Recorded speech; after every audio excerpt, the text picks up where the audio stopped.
Belajar bahasa, bahasa naon wae bebas atau meunang ku urang dipelajari, arek bahasa Inggris, arek bahasa Jepang, arek bahasa Korea, arek bahasa daerah. Tapi orang kudu inget guys, orang ulah gunaku bahasa asih kasilih ku junti.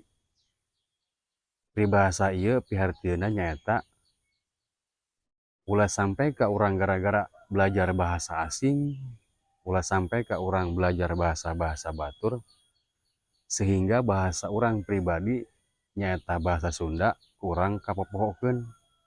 Taeta nu disebut peribahasana asih kasilih ku junti. Ringkes nama pribumi eleh ku bangsa deungeun.